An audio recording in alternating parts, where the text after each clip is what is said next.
Experience the future of packaging and processing up close and in action. Explore groundbreaking innovations, engage with hands-on solutions, and connect with the experts transforming the industry. See how these advancements can revolutionize your products, production lines, and business. It all starts here. Don't miss out. Register today at packexpolasvegas.com/unpackedpod.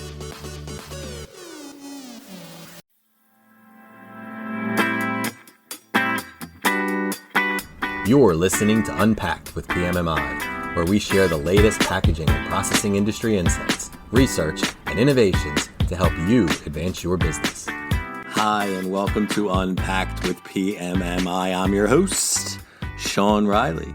In this episode, we sit down with PMMI Vice President of Market Development, Jorge Izquierdo, to discuss the latest trends in contract packaging and manufacturing, as revealed in a recent industry report.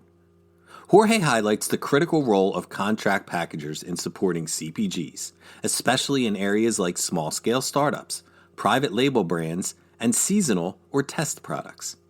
The conversation covers how e-commerce, automation, and data integration are reshaping the industry, as well as the growing demand for flexible, fast, and user-friendly equipment.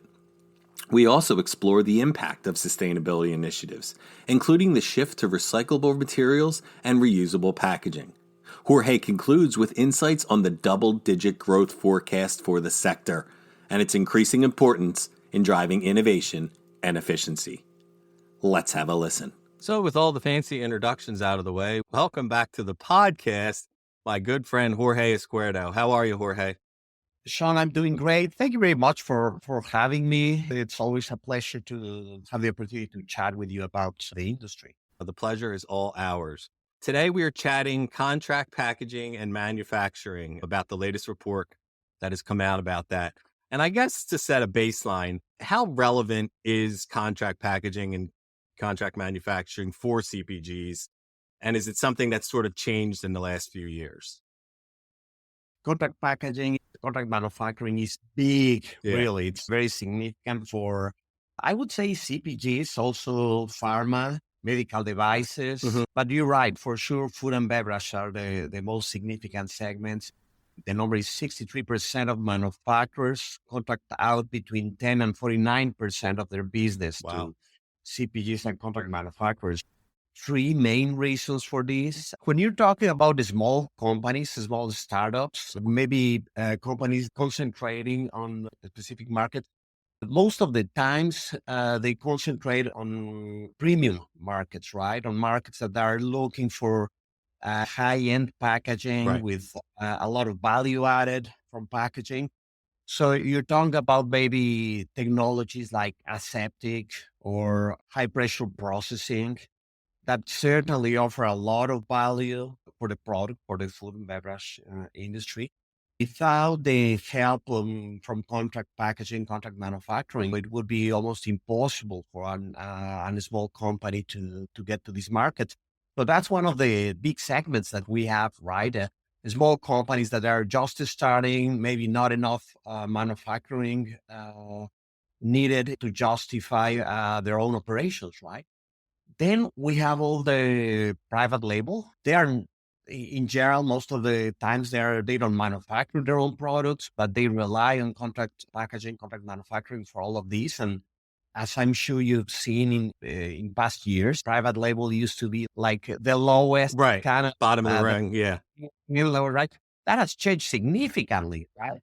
And that's thanks to contract packaging. They upgraded what they offer, the products, the way they look, the functionality of the packaging, shelf lives. It's a different game already. But I guess that would be number two, and of course number three, CPGs.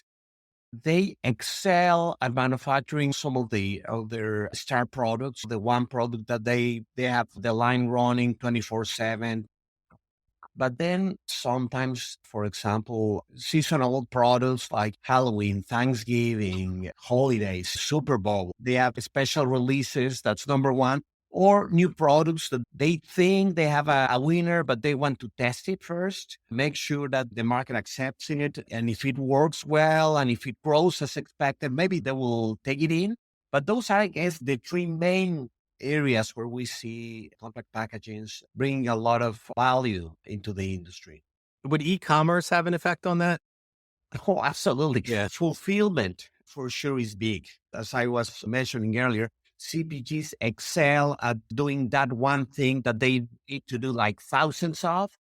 But when you have something in the process that it's different, for example, fulfillment, that's a strength really that contract packagers, contract manufacturers are bringing into the CPGs.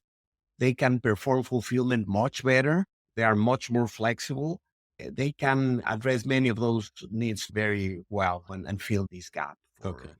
So as they are growing and as they're evolving, I would have to assume that their technology and automation needs are also evolving. So what can you tell us about that? How are they keeping up? Contract packages years ago, they were pretty much like big warehouses Right. and hundreds of people, maybe thousands of people doing a lot of these by hand. And that has changed significantly. And now there's a lot of technology, a lot of equipment, lots of automation. And not just in terms of machines in their operations, a lot of it is integration, right? When you look at CPGs, the level of integration they have with the supply chain, they have many companies now have a full visibility in terms of sales, what's happening with the product, what flavor of what product it's selling, when they need to scale that product back into production again. So that's now to be expected in many CPGs. And as CPGs look at contract packagers, contract manufacturers as part of their own operations somehow, they need to integrate that level of data management, making sure that they know how fast manufacturing is going, what type of product is being manufactured, what are the formats, what are the flavors, when these are being scheduled, and how to sync all of that with their own supply chain. I think one of the main changes we're finding in contract packagers is the use of data, the integration of their data with their clients. What are specifics that co-packs and co-mans are looking to invest in? Can you share some specifics on the type of equipment that is in demand for them right now? Contract packaging has been growing double digits for a number of years, and the expectation is for that to keep happening in the near future, double-digit growth. The level of integration with their clients also is increasing significantly. So timely delivers and throughput and scheduling are significant challenges for them. In terms of equipment, one of the demands that we're finding is being very specific. It's palletizing. Product packagers did a lot of the palletizing by hand. Still, it's happening. Right. When you're trying to make those mix packages, maybe 6 different flavors in one pack, those are the areas where contract packagers, contract manufacturers are in a lot of demand to make that kind of things. These days, palletizing is becoming very flexible, very easy to adapt because of robotics. And that's helping a lot. So again, palletizing, case tray handling, label, decoration, coding, in terms of type of equipment in demand from contract packaging. Okay.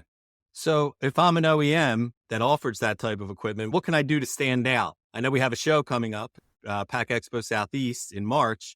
What can they do? What's important to the co-packs and the co-mans that they want to see in this equipment? Number one for contract packagers and manufacturers is flexibility. Okay. That's by far number one. If you look at the way contract packagers work, in many cases, they work with many different companies, many different CPGs, and they run one product for maybe a day, a few days, maybe a week, and they need to change that line to a different product, right? So flexibility is very significant in terms of format and sizes.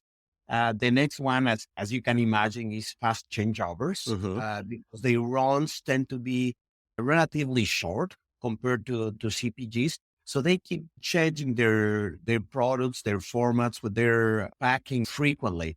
So by far, flexibility and fast changeovers are the most important ones. machine interfaces that are easy to use, that are simple, that doesn't require a lot of training. Right. More equipment, it's getting more sophisticated on one side. It's very important that the equipment is very easy to operate, it's intuitive, that training the operators on the equipment takes just a short period, right? And more contract packagers are also looking for more sophisticated technologies like predictive maintenance that can help them improve their operations, reduce downtime on their equipment. These are some of the top demands that they have from OEMs. It's very interesting. PACK EXPO Southeast is more like a regional show for us, for PMI. We have two very large trade shows, PACK EXPO International, PACK EXPO Las Vegas. What's different with PACK EXPO Southeast, it's regional. Right. Contract packaging tends to be also, to some degree, a regional business because contract packaging, the product is manufactured by the CPG. You get the product, you pack it, you maybe change the format, maybe do some mixed products, whatever, and you return the product or you ship it to the retailers. PACK EXPO Southeast being a regional trade show is exactly what's needed in this industry. How about sustainability? Is it something that it has to apply to co-packs and co-mans as well? Brand owners, private labels, Right. They are all concerned about sustainability. All that pressure that they feel from consumers, it's reflected in contract packaging. The most important way that contract packaging is feeling this is through switching to new materials. 34% of them reported that they're consistently switching to new materials. They're being requested to switch to new materials that are more recyclable or that has more recyclable content, formats that are easier to recycle. In many cases, when you switch to these materials, there's a significant impact on performance. So for sure, there's a significant involvement. CPGs are not designed for reusable packaging. There are a couple of initiatives when many CPGs are testing reusable packaging in different regions of the country. So they do need to rely on contract packagers for the implementation of these initiatives. What are the expectations going forward? Do we expect it to continue to grow? Do we expect more investment? Where's co-packing and co-manning going in the future? A lot of the drivers for this come from more investment in connectivity, integration with the CPGs you're working with, more customization, personalization, significant investment in terms of cleaning, tracking the product. I'm sure you've heard about recalls lately. The bar keeps raising. There's more demanding, a lot of investment in inspection technologies, track and trace as well. So those are some of the things that we're finding for food and beverage. But when you look at other areas where contract packaging is significant, personal care, beauty products, it's what we're finding. It's more closer collaboration. Now contract packagers are moving into being part of the innovation process, more digital printing being closely integrated into contract packagers. They are developing more innovation, delivering more innovation faster to CPGs. Contract packaging is an integral part of our business. And for smaller manufacturers, it's their opportunity to get into business. So it's for sure it will be growing and will be playing a significant role in our industry. Fascinating. This was wonderful. I could talk to you all day, Jorge, but I don't know that people want to listen to us all day. So we'll have to do that offline. So I want to thank you for taking time out of your day to come on here and talk about the co-pack, co-man report. No, love it. And Sean, see you at Southeast in a few months. Absolutely. Take care. Please rate, review, and subscribe. To do that, go to the iTunes podcast or Spotify app on your phone and search for Unpacked with PMMI.